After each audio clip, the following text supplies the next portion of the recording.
pachoka kowuok e limbe makamano. Dr. Salome.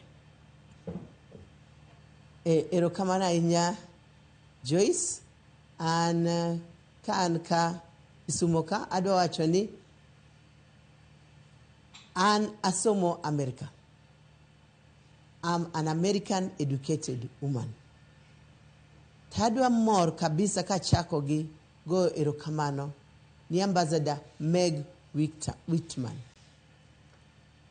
Limbe Maruto odhigo Amerika is informed gi Ambassador mar Amerika e Kenya. E gini kapoko wacho kata mar limbeno, wawache ni jogwa mioro kaka ambassadors oko. Onego work so hard mondo gi market Kenya. They should not be there for their money. To ngat ma ambassador, ok ngat maringaringa gi wekte, en ngat mamanyo diplomatic course.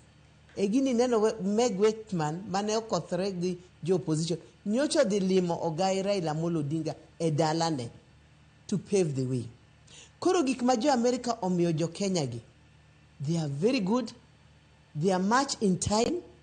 To adwa agree gi ji ariyo mowuoyo e studio go kata godoyo widi ni pesa mar America ok inyal kawo mitigo ovyo ovyo.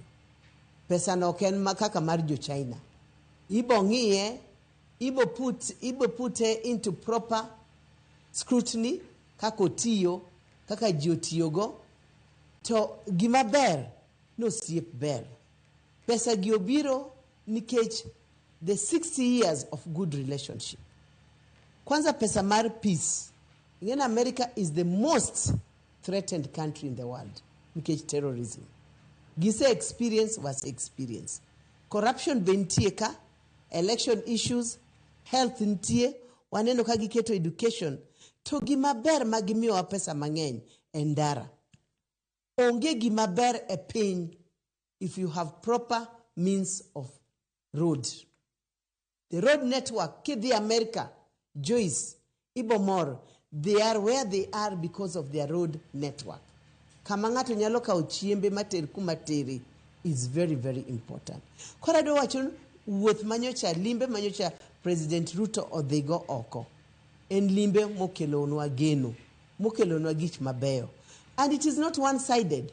Kata Ruto kama negidhi, okwa bet America, lakini jo America bong'eyo gik maber ma jo Kenya promise gi. Kora do wacho ni it is give and take relationship. Erokamano. Iwacho ni ka en give and take, nyalo bedo ni seche moko Kenya no chiwo ang'o mar mondo mi giyuda ber makamago kapod antiere kuomi Dr. Salome. Erokamano ahinya kuom penja mano. Kenya, for example, okonyo America gi terrorism matimore Haiti. Kenya otero askache, onge African country matero askache policemen to Haiti. It is Kenya that is doing that. Wakia parien Kenya ochamore sache moko timo business moko kaka business mar maua chano teron jo America. They have given American space for their soldiers mondo be trained ka. Wantie nyaka giginen mantie boot airport ka. The American camp that the lab that is doing Kemri, part of it is America. Magi nyalo timogo research, make different diseases. Is a disease control place. And it is in Kisumu, Europe ka, emagigo ntiere. So there's a lot behind meet the eye, mawanwakia.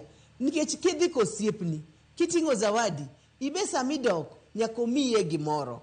Koro it is give and take. And there is no free lunch.